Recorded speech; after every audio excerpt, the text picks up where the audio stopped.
and welcome to this evening's Resistance TV. It's good to be back. I've had major technical problems, which is why I've been absent for some time, and thank you very much to Lizzie and to Sean for holding the fort in the meantime. I'm very pleased to say that we've got the former Assistant General Secretary of the RMT with us this evening to talk about next week's national rail strike.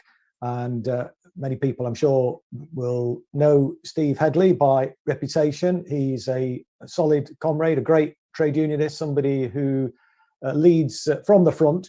And he's here this evening to talk about the strike, the rationale behind it, the tactics that will be deployed. And then we'll get into, hopefully, a wider discussion about the importance of effective trade unions. And I think, as far as I'm concerned, anyway, and be interested to get Steve's thoughts. I'm sure he probably agree with this. That the RMT is now the kind of brigade of guards, really, of the labour movement. And you know, we had some great trade union leaders in the past, and very strong trade unions who really kind of fought for their members and took on the government and took on their employers with some success in terms of ensuring that their members got decent and fair remuneration. And of course, we know what happened to the National Union of Mine Workers after the Great Strike in 1984 and 85, and that was a real kind of watershed moment. But I think the RMT have sort of, you know, picked up the cudgels really and have led the charge. And I would love to see other trade unions following in the footsteps of the RMT, because I think the RMT members are among the best paid working class occupations in the country, if not the best, actually. And that's because they've got an effective trade union that is prepared to actually, you know, fight the case for their members. And obviously they've got the strike coming up next week. And so let me introduce Steve to tonight's discussion. And Steve, perhaps you could just say a little bit about, you know, what's the genesis of this strike, and why has it come to this? And, you know, maybe say a little bit about the intransigence of the employers, which has resulted in a planned 3 separate day strikes next week. Okay, so the first point to make is that all during the pandemic, the train operating companies have been bailed out by the governments, and they've been given around £20 billion, and over 20% of that has gone straight into the pockets of their shareholders, who have been sitting at home twiddling their thumbs. Our members, meanwhile, have had this is the year 3 of a 3-year pay freeze. The people that were clapped on a Thursday night or Wednesday, I can't remember, on the orders of government, we're all out there clapping like seals. Well done with the nurses and the other essential workers. Of course, people can't live on claps, and people need a pay raise. You know, we all know inflation's going through the roof, gas, electric, fuel, massively, you know, going up over 50% in some cases, and it hasn't stopped yet. And rather than getting around the table and sorting out a pay raise for rail workers, and we would say the whole working class needs a pay raise, not just us. Rather than doing that, the government seems intent on having its Margaret Thatcher moment, where they took on the miners' strike in Arthur Scargill. They want a bit of red meat for the Tory voters, just like this nonsense in Rwanda, £500,000 for a plane that didn't fly. They know it's nonsense, but they're going to do it to try to shore up their support with the Gammons and the Daily Mail readers and people like that. So they want to fight with the unions. They can well afford to give people a pay raise to keep pace with inflation, and they need to, because people need to pay their bills and eat. So that's where we are. Absolutely, because there's a lot of propaganda, Steve, and I've seen your excellent media performances recently, where you've very effectively rebutted some of the nonsense that the you know, corporate media hacks have been putting to you. But one of the things that they're saying is, well, you know, rail workers are relatively well paid already. Aren't you just being selfish and greedy? I mean, just for our viewers who maybe haven't seen you on some of the mainstream media channels where you've very effectively rebutted that, just say, you know, why that sort of proposition is nonsense. Well, look, we've had a massive redistribution of wealth, not in a Marxist sense where it's from the rich to the poor, but from the poor to the rich in this country. We've had a proliferation of billionaires and trillionaires during the pandemic. We've had companies like the gas and oil companies, energy companies, making money hand over fist, record profits. We've had billions of pounds sent on a fratricidal war in the Ukraine, sending people weapons to kill each other. I've already mentioned we've had the train operating companies bailed out, even when no trains were running. £20 billion, 20% of that straight into the coffers of the shareholders. And then they're trying to say that essential workers can't have a pay rise. We've got to suffer the consequences of this inflation, where people's wages, people have lost about 25% of their wages in some cases in real terms over the 3 years that they've had this pay freeze. And we're just not having it. And to be honest, every union in the country, if any trade union's worth its salt, it at least fights like hell to keep the wages and conditions of their members at least in par with inflation. Otherwise, we've all had a pay cut. We're all paying for these massive profits and these billionaires and trillionaires. And people will go, well, you're a Marxist. In my case, they're right. I am a Marxist. I'm a proud Marxist. Absolutely, yeah. I'm a proud Marxist. I want to see a society where we have socialism, where we have the people who actually make the wealth, having kept that wealth and not having them robbed off them by an ever-decreasing percentage of the population, the trillionaires out there. So that to me is the argument. Of course we want everybody else to have a pay rise as well. I want the whole working class to have a pay rise. I want the whole working class on 50 grand a year, because I think that should be the minimum wage, especially if you're living around London or the South East. Oh yeah, well, even £50,000 is trouble, actually. Exactly. So people who own train drivers on £50,000. Well, yeah, so they should be. They should be on more, because we have people out there doing nothing productive at all, sitting at home and collecting their dividends, who are getting millions of pounds a year. Yeah. I mean, this stuff about, you're a Marxist, and you'll say, you kind of come back to us and say, well, yeah, I'm a proud Marxist, and I think that's absolutely the right way to respond to that sort of nonsense. I mean, they've tried to, over the years, try to turn the term Marxist into an insult, as it were. But, there's millions probably of secret Marxists around the country. You've probably seen the Giles Brandreth video that he did for, I think it was the Daily Politics or something, not long after Jeremy Corbyn had got elected, and he went round the capital of the home counties looking for secret socialists and stopping people in the street, Colonel Blimps and this type of, stereotypical character. And they were all agreeing with, we should bring the railways back to public ownership, we should scrap tuition fees, we should kick the privateers out of the National Health Service, etc. And so it went on, regulate rents to stop profiteering landlords. And I don't know if you saw the video, but it's quite funny. If people haven't seen it, I recommend that they Google it and watch it, because it's quite funny. Because he would then say, well, you must be a secret socialist, madam or sir. And he'd turn his clipboard around, there'd be a big picture of Jeremy Corbyn on it. And many of the people... Well, to be fair, Chris, there's a difference. There's a difference, right? There's welfare capitalists and there's people who want the reform of capitalism. Yes. And I think those people would probably fall into that category. I'm not. I don't want the reform of capitalism.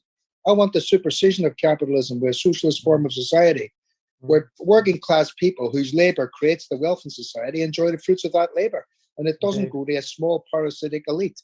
So that's what makes me a Marxist. Of course, that used to be clause 4 of the Labour Party constitution, wasn't it?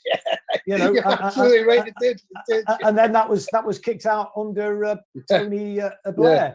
But just suppose you're right. You wouldn't have to be a Marxist. You would have to just be a democratic socialist. To hold those views. Just, ridiculous. But just going back to the railway companies, and you've sort of touched on it a bit already, Steve. But since privatisation, and you've talked about the huge profits and so on, and I think the key thing, though, for me is the amount that's gone to shareholders in dividends, and obviously dividend payments wouldn't be necessary if it was in public ownership. But I don't know if you've got a kind of broad brush figure for the kind of dividends that have been paid out since privatisation. What, about 20 odd years ago now? It's got to be hundreds of billions. It's got to be hundreds of billions.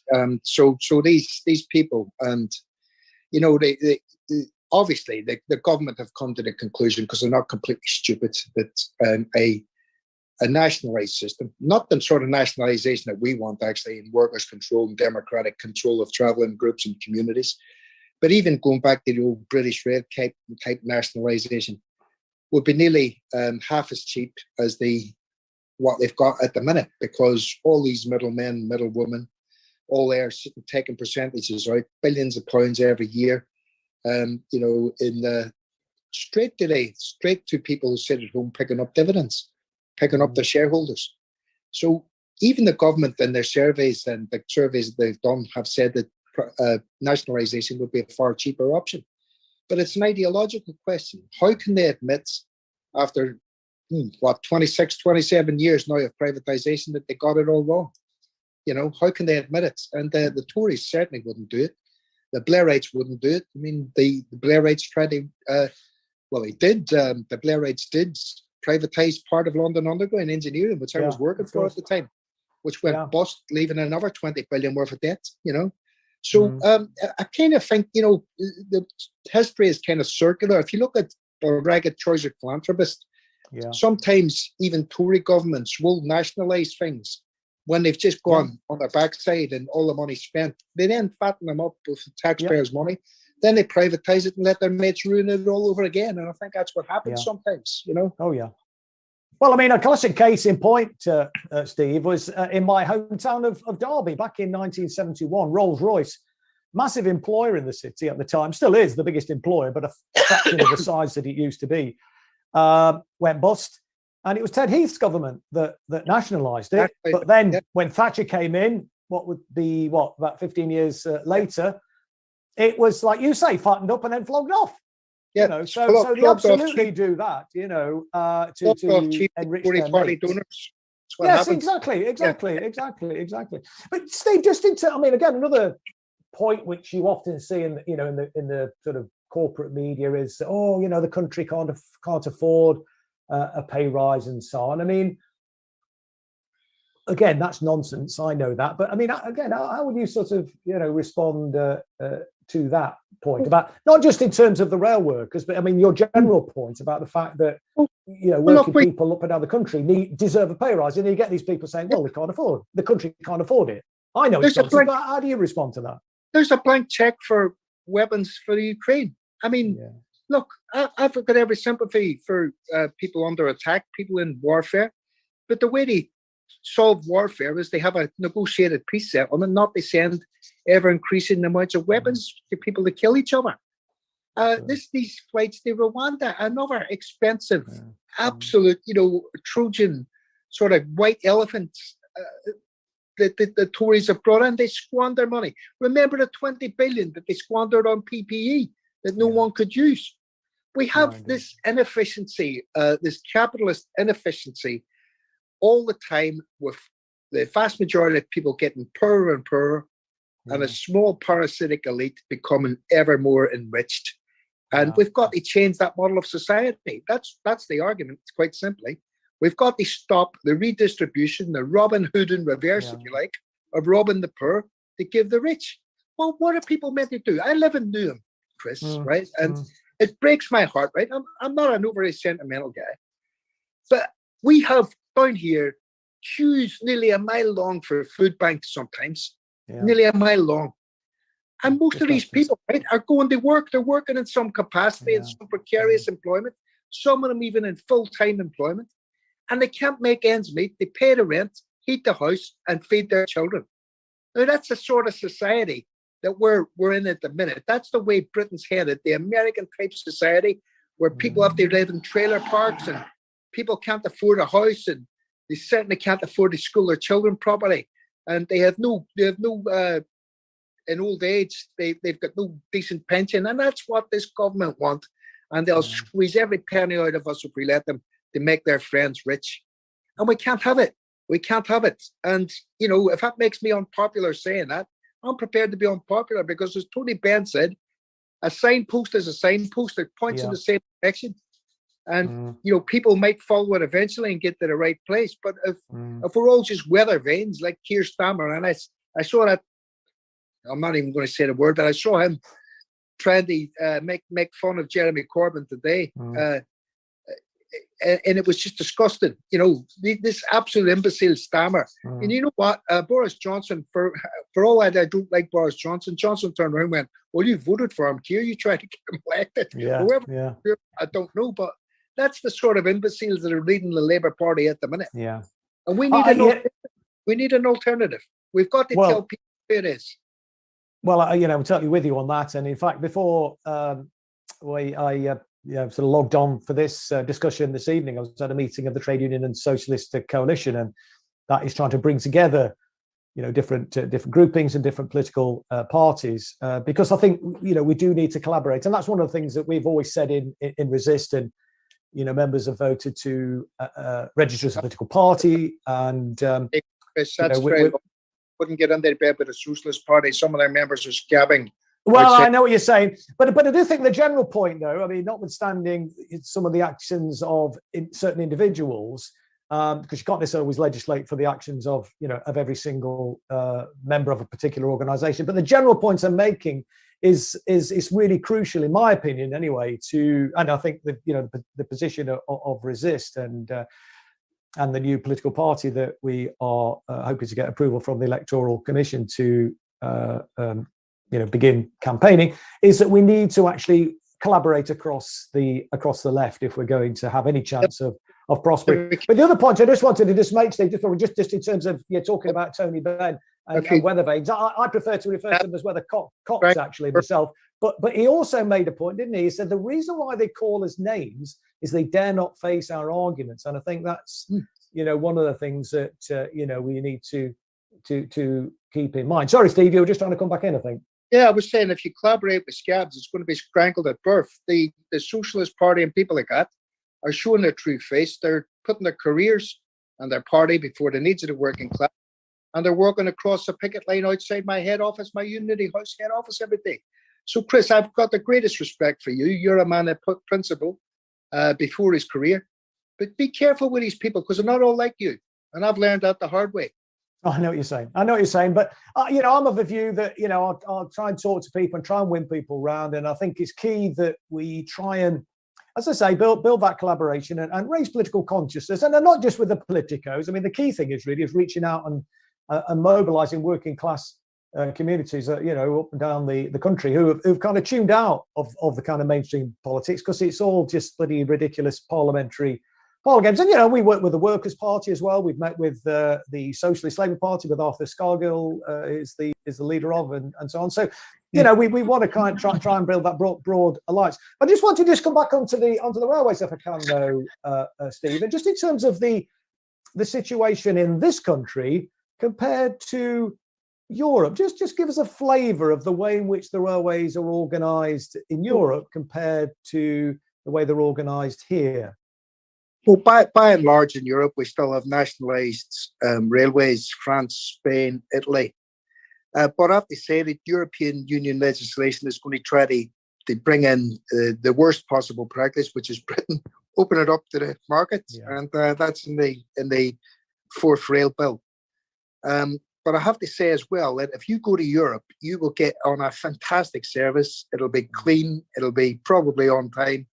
And it'll be very, very cheap, a fraction of the price that you've got in Britain. I mean, you could travel around Germany on any high-speed trains for the equivalent of about 50 quid a month. It's anywhere in Germany, fantastic. France is the same. Italy's the same. We've got privatization creeping in because that's European Union legislation. But by and large, they understand that the transport industry and the railway industry in particular are absolutely integral to the infrastructure of the country. They need to get people around. They need to get people around for commerce, for leisure, for other activities that people spend money on. That's what they do. They understand that they need to be subsidised by the government. In this country, we've got a subsidy going on, but it's a subsidy to the privateers, the shareholders. I don't know why they just don't cut out the middleman, just give their friends a load of money and then subsidise the rest in the railway. It would make more sense economically and I think strategically, really. Of course, they can't do it legally, but that's what that would be I think, probably a more efficient system. Just give their mates a bum and give we funding the railway and nationalising the railway. The situation in London, Transport for London, we have more and more cuts being foisted upon Transport for London. Not a fan of his, but Sadiq Khan is the mayor of London. He's been putting up some feeble resistance to that. But what they're doing is they're punishing London for voting in a Labour mayor. I mean, I don't like the Labour Party, no friends of the Labour Party. But the Tories are making it very, very difficult for Transport for London because Londoners have voted in a Labour mayor. And totally underfunded, cutting all the subsidies from the Transport for London. The only major network in Europe, probably in the Western world, that doesn't receive any subsidy from government is Transport for London. And you can imagine this is a publicly owned body, doesn't receive any subsidy, and the private railway companies do. How does that work? No, it's absurd, isn't it? I mean, you couldn't make it. It'll be socialism for the rich, isn't it? Really, socialism for the corporate elites. But just wanted to just turn the conversation, Steve. And by the way, if anybody's got any comments or questions that they want to put to Steve towards the end of the program, we'll have another sort of 10 or 15 minutes chat. And then we'll ask Sean if she could then give us a benefit of what viewers have got to say, and any comments and questions that they want to put to you, Steve. But just a more kind of general point really about where trade unionism is going in this country. I mean, obviously we've got the RMT, and that's been a very effective and strong trade union, and the evidence of that is, the way in which members have secured a reasonable return for their labours. But trade union membership has fallen substantially from the heyday when I first got involved and initially joined the Labour Party. I was a member of the Union of Construction and Allied Trades and Technicians back in the mid-1970s. But membership has diminished, although I think there's been a little bit of a rally in membership, a little bit of an increase in trade union membership more recently. But still, the numbers compared to where they were in the 1970s are around about half. How do you think, in your opinion, go about, encouraging people to come together, to join a union and to basically get organised? It was achieved in the past, wasn't it? When you think of the challenges that were confronted by the pioneers of the labour movement when they risked being transported to a colony in Australia for the crime of swearing an illegal oath. It's just a legal oath in support of the trade union, the agricultural labourers union that the Toll Puddle Mortars, for example, were transported to Australia for doing. So the challenges are great today, certainly, but I don't think they're as substantial as those that were faced by those pioneers. What do we do to inspire people to come together, to get involved, to join a trade union, to get organised?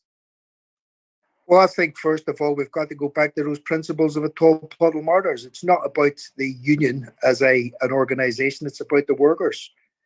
And I think far too many unions, including my own at the minute, the RMT, the leadership has been captured by bureaucrats and careerists. It's the membership of the RMT who have kept it militant, kept the tradition of Bob Grove. The leadership are bureaucrats and careerists, and I think that's the same in the many of the trade unions, certainly the TUC. And I think people see that because when you start putting the organisation and the bureaucracy and the benefit of the organisation and the bureaucracy before the benefit of the members, then you're on the wrong road. And the members see it, they click on and they say, well, that's not something I want to be part of. And I think that that's more and more a trend. I think that the anti-union laws have completely shackled the trade unions in this country. And it suddenly dawned on me, the fact that we haven't broke the anti-trade union laws is that far too many trade union general secretaries, assistant general secretaries, officers, bureaucrats would lose their salaries and their perks. That's the reason we haven't broken the anti-trade union laws. We're fighting with one hand behind our back because of that. And, to me, the union's like a church, really. You could take away the building of the church, you could take away Unity House, but the congregation are actually the church, the membership are actually the union. And we've got to get back to thinking like that, because if they bring in minimum services for the RMT, for the trains, when there's a strike, forcing our members to scab, well, the leadership already scabbing, so I don't think it's a big jump. But the reality is we won't be able to win disputes, and we will be losing disputes hand over fist. And we're not, unfortunately, going to get, in my view, even in the RMT, a leadership that are going to turn around and say, sod you, right? Do your worst. Because they will come up with the same tired old tropes. We're protecting the members' money. We're looking at the long term. We're looking at the long view. What they're actually looking at is their own bank balances and their own jobs and their own pensions. And I think unless we have a revolution in the trade union movement and get back to actually fighting for the members, having officers that are on around the same money as their members, and not some sort of caste that has been taken up and given privileges and, in a lot of instances become part of the middle class, I think that the trade union is going to continue to shrink.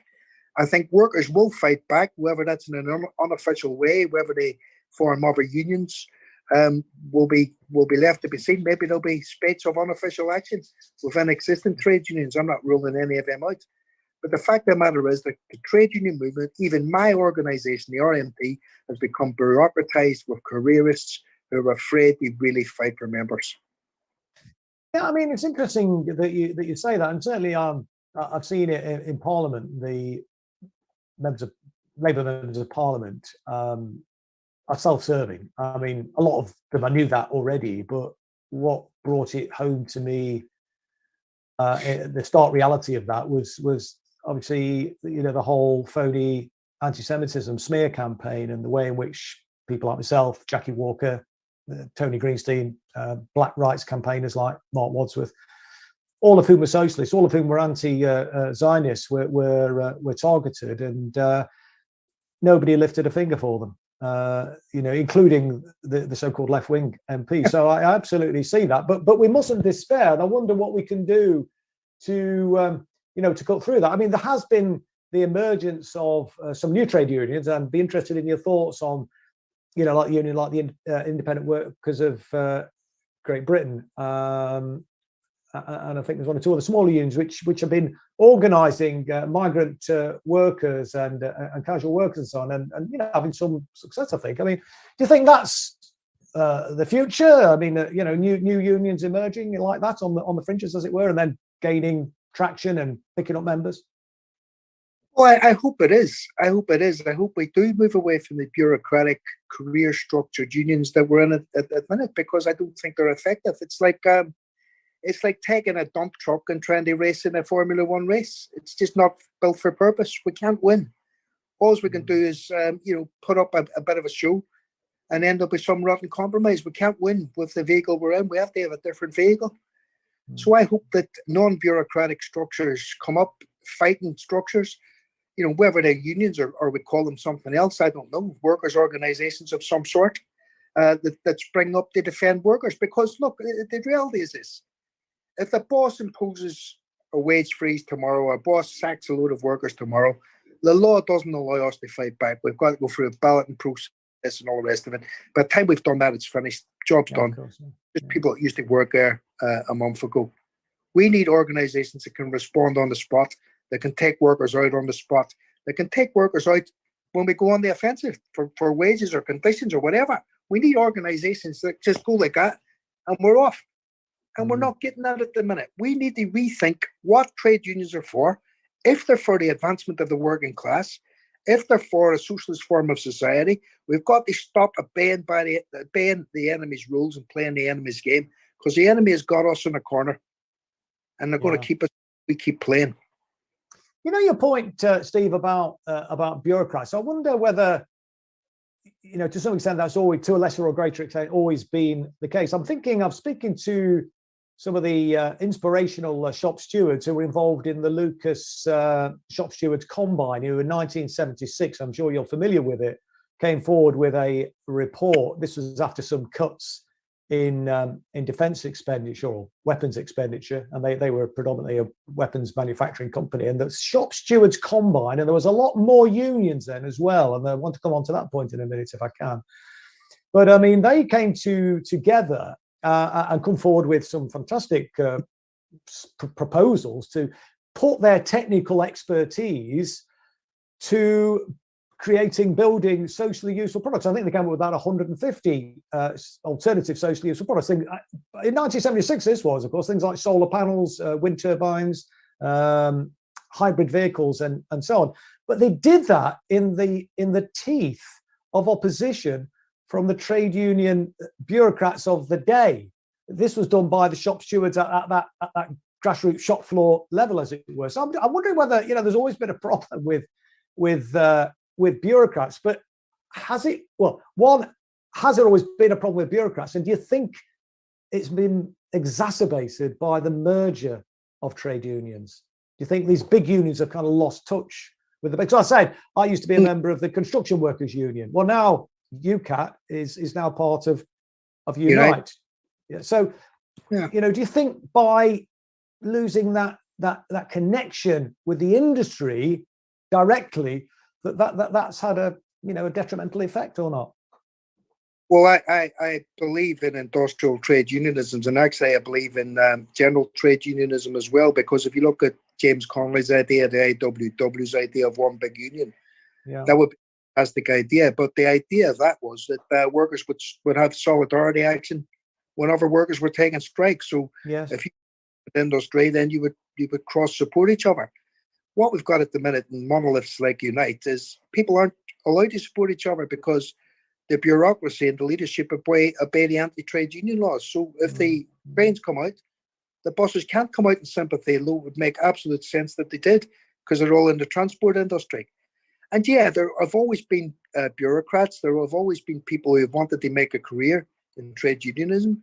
But the reality is this: unless your trade unionism as a revolutionary trade unionism, unless you see trade unionism as a means to an end, they bring about socialism, then you're always going to have a bureaucracy, and you always did have a bureaucracy. At times, the bureaucracy's hold is tighter than others, but what we need is a revolutionary movement in the trade union, working within trade unions, I think, at this point in time, working within and without, to actually build up a shop stewards movement, not just to fight for economic ends, but they fight for political ends as well. They have political strikes. I would love, for example, right, for workers like tube workers and rail workers, they have go on strike for NHS workers. I'd love it, right? I know that their nurses have been browbeaten. They've been blackmailed, emotionally blackmailed by saying, well, you go on strike, people are going to die. In a way, there is an argument, right? And the argument is, well, we should go on strike for them. We should go on strike for them to allow them to continue those essential services. Of course, if we did that, we'd be breaching the anti-trade union laws. But the reality is, so be it. Let's breach the anti-trade. Let's see where it goes. Because I'm fed up with bureaucrats sitting there in their ivory towers, in their bloody chauffeur-driven cars, their subsidised mortgages, telling us that we can't fight because we're going to endanger their lifestyle. It's not on. No. Well, I can't remember, so-called secondary action was a feature of trade unionism when I got involved. And I know it was an unsuccessful dispute, and that was really down to the Labour governments of the day. The Grunwick one was, but there were lots of actions like that. But the Grunwick was quite an iconic one, and organised by Asian women workers. It was a very inspirational moment, and I remember seeing miners, big burly miners, come in and standing on the picket line and supporting those, and that was a real working class solidarity. Of course, this is something that that Thatcher wanted to smash, and that was obviously what the anti-trade union laws were all about.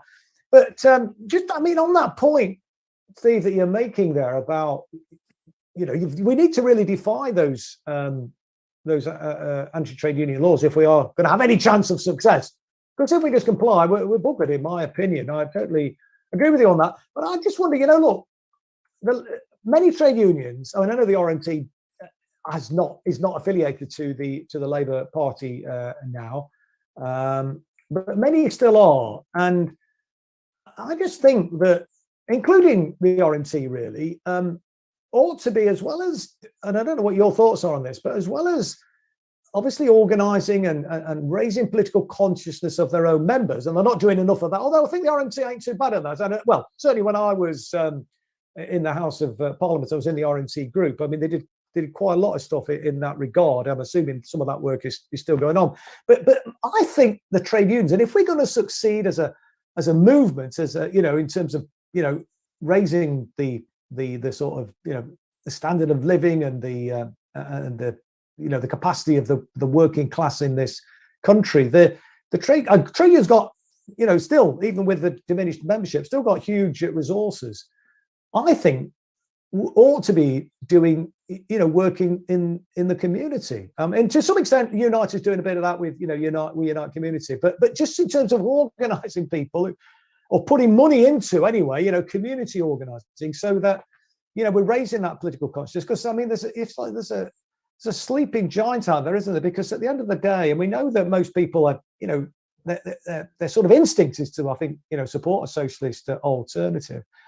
It's how we can actually awaken that giant, because, when we stand together, we're strong, aren't we? It's the old Labour movement maxim, isn't it? United we stand, divided we fall. And the establishment, the old vestiges of the British Empire, I've always said, was successful. The British Empire was successful because it was past masters that divide and rule. And that's, what they're essentially doing now. So what's your thoughts on that about, unions ought to be doing more? How can we make sure they do more in terms of raising political consciousness of their own members? But what about that, going that extra mile, raising political consciousness of the wider, if you like, working class, and maybe supporting, funding, and I don't know why the trade unions haven't done this years ago anyway, an alternative left-wing newspaper, socialist newspaper. Why did the trade unions, for example, allow the Daily Herald to go to the into the knackers yard, as it were? We lost the Daily Herald, and it was circulation, I think, at the time it folded was well over 2 million. It's just that there was a strike of the corporate sector. They wouldn't put their advertiser with it, and so they couldn't sustain it. But the trade unions just let that happen. Is there scope, do you think, for the trade unions to be doing some of the things I've just suggested there, Steve? Well, because the trade unions let that happen because the trade union bureaucrats didn't want an alternative left-wing political voice. They didn't want a socialist voice. They were quite happy to, because look, in its basic form, trade unions fit quite happily into the capitalist system. The capitalist system would rather negotiate with a few bureaucrats than a field full of workers. Quite simple, And in that way, trade unions form the function of the work of the capitalist class. They perform that function unless they're revolutionary, unless they're socialist in nature. And that's a reality, and it's a harsh reality that people have to learn, because trade unions will sometimes lower the expectations of workers, tell them that they can't go on strike, tell them it's not feasible to win. And workers listen to them because they're not the bosses, they're supposed to be their friends. Yes, what we have to do, I think, is educate the unorganized sections of workers. We have to start the trade unions. By the way, some of the views in trade unions are absolutely appalling. Oh, yeah. Outside a level of activists, we deliberately we neglect political education. The political education in the RMT is shocking. I mean, to be quite honest, bringing people around the House of Commons, although there was a few good MPs like yourself, I don't think really that's politics. I think politics is in the class struggle. Politics is about overthrowing the House of Parliament and getting industrial militancy in the workplaces is what trade unions should do. Educating people on the nature of our movement, on the nature of socialism, on the history of our movement, the history of socialism. That's what we should be about. We have to organise those huge waves of workers out there who are unorganised at the minute, and we've got to work in the communities, because this government would much rather see people lapse into criminality in working class communities than have organised workers in working class communities fighting back for their community and for their. Do you think there's a chance, Steve, that we can persuade given the structures of trade unions, to actually start to do some of this work? No, as we say, we know how important it is, but how do we get the trade unions, given the bureaucracy and so on? I mean, is it through grassroots demanding that approach, through branch meetings and things like that, and up to union conferences, as it were? I mean, how do we get from where we are now to getting the unions to use their muscle, to use their resources in an effective way to invest, if you like, investing in the future by, in my opinion anyway, raising political consciousness of the wider working class? That's going to benefit the trade unions in terms of membership, and it's certainly going to benefit the wider community, because we're an incredibly wealthy country, the 5th biggest economy in the world. And yet we've got, as I keep going on about, and I've said it on this program millions of times, 14 million people living in poverty. What a bloody disgrace that is. But are you, before I perhaps bring Sean in to get a reaction of our viewers this evening, Steve, are you optimistic, hopeful about the future, about whether we can get trade unions doing some of that stuff? I remember sharing platforms with you, and there was loads of hope when, Jeremy Corbyn was in his pomp, and we thought, at least as I thought anyway, that, there was a real prospect of us making significant progress, but, that was dashed, as we know. Are you optimistic now or pessimistic about the future? Chris, I think the first thing we have to do is recognize where we are, and we've been smashed, we've been atomized. Real socialists, real left-wingers have been atomized. In London, I could count real socialists, real revolutionaries on probably 20 that I know. Up and down the country, maybe 100. And that's where we are. I don't want to get into organizations with people that ultimately are going to stab you in the back and sell you out for their own sect. They're not working for the working class. And I think most trade union bureaucrats, most trade union officers, most senior reps in trade unions are in it for what they can get out of it, unfortunately. And that includes my own union at the minute. So I think that what we have to do is set about a task of getting people together, a nucleus together, and then go about organizing workplaces and our communities, our workplaces and our communities, and working within trade unions and outside trade unions. We cannot wait until we've captured Unite or the GMB, or because that could be 20 years down the road. We haven't got that luxury of time. We've got a crisis coming towards us now, where the staple foods are going to go through the roof, the fuels are going through the roof, and if we don't organise people, what we'll have is riots on the streets, and those riots will lead to nowhere except more oppression. We've got to give them a revolutionary focus. We've got to be demanding advances for the working class. And we've got to do that pretty quickly.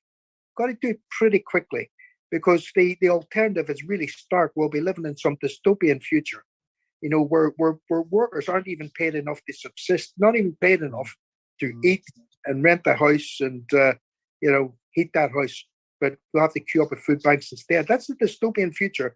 That's maybe 6 months down the road. When it gets to winter this year, there is going to be a hell of a price to pay if this war's still rattling on between Russia and the Ukraine. Yeah, indeed. I mean, well, look, the raison d'etre of the resist movement was precisely to do the sort of things that you've just been talking about there in terms of raising political consciousness and so on. I mean, and one of those really important points about raising political consciousness is to explain to people why fuel bills are going through the roof, why food prices are going through the roof, why we are potentially facing shortages of both. And it's because of this proxy war in Ukraine. And, the way it's being sort of portrayed, it's, this is all Putin's fault. But, the reality is that war couldn't and indeed should have been avoided. Yeah. And what we're seeing now is, as I say, a proxy war. It certainly benefits the military industrial complex. We've just seen the states, the House over in the States, just agreeing a 40 billion package for Ukraine. Much of that will be armaments. But of course, as Julian Assange, and one of the reasons he's languishing in Belmarsh now, he exposed all this. He said, when he was talking about Afghanistan, the idea wasn't, he said, to win in Afghanistan. The idea was to create a forever war to wash out the sort of the taxpayer base, as it were, in the States, as it were, to wash that through, launder essentially that through Afghanistan and back into the military industrial complex. It's incredibly profitable industry, and since time immemorial. And I remember as a lad hearing about the war profiteers in the First World War. Well, they've always made, and they're continuing to do so, make huge profits from war. And of course, there's a lot of money in relation to the oil industry, and of course, that's often the root of a lot of evil. And we know that the oil industry, the gas industry, the liquefied natural gas industry in the States is looking to get into, in a bigger way, the European market, which currently, or did until this war, and is still actually receiving a large proportion, around 40% of its gas requirements are coming from Russia. They're still doing that, but they're laundering it now. I mean, Russia's selling it to a place like India, and then it's being sold back, as it were, after it's been sold one, and so it's putting the middleman in, and that's obviously inflating prices. But then, because it's laundered, they can say, oh well, we're not actually buying Russian oil. And you've got this ridiculous spectacle as well of they now rehabilitated Venezuela. They're desperate now for Venezuela to pick up some of the slack with their oil exports. It's unbelievable, what the sort of contortions that the neocons will get into. But look, let me just ask Sean for the last 15 minutes then to get or give us the reaction of and potentially any questions from our audience. Sean. Hi, Chris. I hope you can hear me okay. Yeah, I can hear you fine. Fabulous. I just want to thank people for joining us this evening. Lizzie has dropped a message in the forum to remind people that they should go to the TUC rally in London on Saturday. There will be an Extinction Rebellion trade union block if you want to join them, and they're going to be meeting outside Broadcasting House on Portland Street at 11 a.m. and there are free coaches from around the country. If you want to attend the rally, then you can just go on to www.tuc.org.uk and you'll be able to find where those free coaches are coming from. So the first question we have or comment was from Andy Bannon. He says, all these rail companies need to be nationalised to put people before profit. Steve, do you agree there needs to be a general strike to destroy capitalism? Absolutely, 100%. I mean, nationalisation, as we've said, can mean a lot of things. We don't want the kind of nationalisation we had under British Rail. We want a democratically run transport system, run between the unions, the user groups, the commuters, and I suppose locally elected officials. That's what we want. And we want socialism. And if we're going to get that, we're going to not just have a national strike, but we're going to have a national strike with the absolute objective clearly stated that we want to get rid of the capitalist system. Jonathan Cooper asks, how far would you agree that bankrolling the left media is a feasible counter-strategy to an establishment media smear campaign? Depends what you mean by the left media. I don't think most of the left media are left. I think he's talking about the independent left media. We have the Independent Media Association now, which consists of Unity News, of the Canary, Squawk Box, those kind of independent outlets. Well, I don't know enough about them, but I think in principle, I would definitely say that we should be having an alternative platform for left-wing ideas. The right are miles ahead of us on this. They've got their alt media out there. We haven't got one. We're campaigning that they get crumbs from the trade unions. We need to fund it ourselves. There's got to be money out there somewhere. Yeah, absolutely. But the trade unions do hold a lot of money. They do hold a lot of power and workers' money. And I think really we do have such a strong alternative left media in this country now that I think if they would put some money into these alternative media establishments that have been popping up since the Corbyn era, then we may have a bigger voice. Would you agree with that, Steve? Yeah, but the idea that Francis O'Grady or whoever's going to be her successor is going to give loads of money to some sort of even Corbynite organisation is just, la la la. And they're not, because they don't agree with their policies. They agree with the policies of the Labour Party and the Daily Mirror. That's as far left as they want to go, perhaps the Guardian upon occasion. So I don't think, it would be a wonderful idea if the trade unions would put millions of pounds into that, like they do in the right-wing Labour MPs' pockets. But I just don't see it as it's going to happen. And, maybe I'm wrong. I hope I'm wrong. Sadly, I agree with you. And I think the TUC does need to be overhauled. And I would like to see, personally, Francis O'Grady removed and somebody a bit more left-wing put in her place, but I'll leave that there. Might be a bit too controversial. Paul McCord says, great to see you on, Steve. What parties would you think would be best working with, and which ones to avoid? Also, what is your view on the independent movement in places such as Liverpool? I don't know about the independent movement in Liverpool, but I will tell you this: the Communist Party of Britain are absolute scabs. The Socialist Party are absolute scabs. The Alliance for Workers' Liberty are absolute scabs. So I think that what's left, I don't know, maybe the SWP, Resistance, some of the smaller communist parties or parties that claim to be communist, maybe around there. But I think as the crisis develops, we're going to have working class activists being formed in struggle. We're not going to have people that have come out of the Students' Union. We're going to have people who've been formed in riots in the street or campaigns in their local community, and that's the sort of people we want. That's going to be leading the revolutionary movement, not the fakes that are in place at the minute and who are there just making a living like anybody else. Yeah, that that would be preferable, I think, to have people who are completely involved and immersed in struggle to be coming forward, because those are the people who you can rely on. They're not going to be in it just for their own career, are they? And I totally agree with what you said prior about the trade unions. As much as I would tell people they must be in a trade union, when it comes to the people at the top of the unions, they need to be questioning who they are, why they're there, and what their motives are. Like you said, I think some of them or a lot of them are in it just for what they can get out of it for themselves. I totally agree with that. I saw that in my own trade union. John Moore would like to ask if the RMT would be interested in funding a new political party that would repeal all Tory TU laws, as well as supporting rail nationalisation.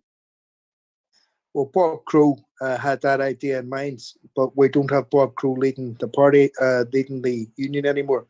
What we have are people like Mick Lynch, Alex Gordon, who are pretend socialists and pretend communists and cross a picket line and scab every day. So I think that the idea that the RMT in the near term is going to provide any sort of leadership is, fantasy. Steve, do say a bit more about this picket line that you refused to cross. I don't think we got into the detail of that. Yeah, so we've got a guy called Pedrit Mihaj. He's an Albanian worker who's been sacked by the RMT for putting on a picket line when he was made compulsory redundant. He put on a picket line, and they sacked him. And he's been standing out there now for 90 odd days outside Unity House. And you can Google his name, Petrit Mihaj, Mihaj. And not only have the bureaucracy been crossing his picket line, they've actually been taking his picket signs, tearing them up, pushing people around, harassing them, making all sorts of, really, really bully boy tactics. And this is happening in my union. It's breaking my heart. Chris, I had to reach an accommodation with my union where I had to leave because I wasn't going to cross a picket line. And this situation, this is the seen as the leading union in the country, and it's a disgrace. And the current leadership of my union are an absolute disgrace. The membership are fantastic. The membership are fighters. They're working class fighters. They're working class heroes. But the leadership of the union have been crossing a picket line for over 90 days now. Do we know why he was sacked? Yes, he was made compulsory redundant, and he put on a picket, and they gave him his job back.